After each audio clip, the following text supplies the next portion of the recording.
За ингээд тайсан дээр хүнсүүдэд жоохон сайд асан насан жаа. За энд хүрэлцэн ирсэн Алтан нутгийнхаа ахан дүүс таавгдын энэ орон амар амгалан ирья.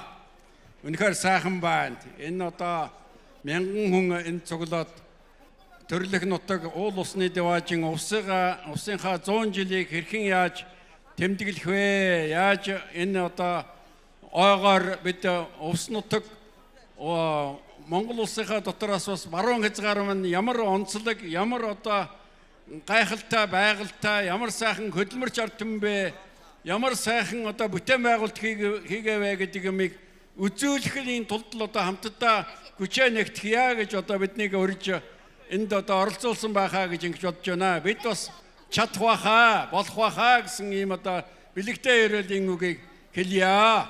За тэгээд манай Вэмжоогоо маань сая хэллээ. Ер нь бол аймгийн дарга дэд даргын танилцуулсан зүйлүүдээр үнэхээр одоо бид яг тухайн үед ус нутгаа яаж олон түмний нийтэнд гялцал сайхан харуулах вэ гэдэг юм бол их голдлоо. Цаана яг би бас Вэмжоогоотой санал нэг байна. Төвөөс аслагдсан тэгтээ бас одоо байгаль цагуурын өвөрмөц онцлог нөхцөлтэй уламжилт олон сайхан бүтээгдэхүүнтэй мал сүрэг ан амтэн дүүрэн ийм сайхан нутгаа. Манай нэг сумын хөргөн нэг хүн над санал тавиад байгаа.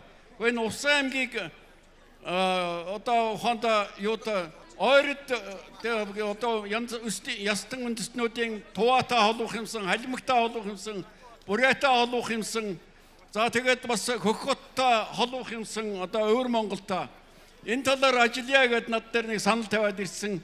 Ийм байгаа тэр хүн юу хийх гэж байгаа юм бэ гэвэл малажгүй газар тариалангийн гаралтай бүтээгдэхүүнийг боловсруулдаг зөөврийн тийм одоо жижиг цехүүдийг суманд байгуулъя гэсэн одоо ийм л санаанад хэлээд байгаа. Би бол яг одоо тэр хүний төсөл нь төгс учраас одоо за чи миний дүү эхлээд юмаа хийгээд бэлэн болгочих. Тэгээд монгол хүн бол нүдээр үзээд гараар барьж иж энэнийг одоо ажил хэрэг болгож дагад дуурайд юм байгаамаа гэж ингэж хэлсэн. Тэгээд тэр хүний одоо хүсэлтийг бас өнөөдөр уламжлаад тэгээд тэрийг ажил хэрэг болгохын төлөө хамтран зүтгэнэ гэсэн ийм одоо бодолтой байгаа.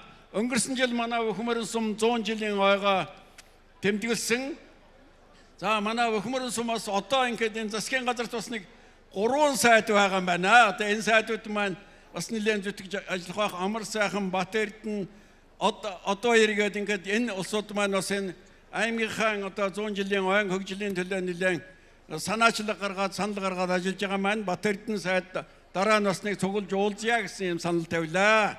За ингээд нийтийн жишгээр ямар ч байсан сумынхаа аймгийнхаа 100 жилийн ойд тодорхой хэмжээний санхүүгийн дэмжлэг үзүүлнэ гэдгээ хүүхдүүдтэйгээ зөвлөж байгаад ингээд хэлье гэж ингэж бодож байна. За та бүхэндээ аймгийнхаа ойд бүгдээрээ хүрэлцэн очоороо бүтээн байгуулалтын одоо бүх үйл ажиллагаанд нэгдэгтэй оролцоороо.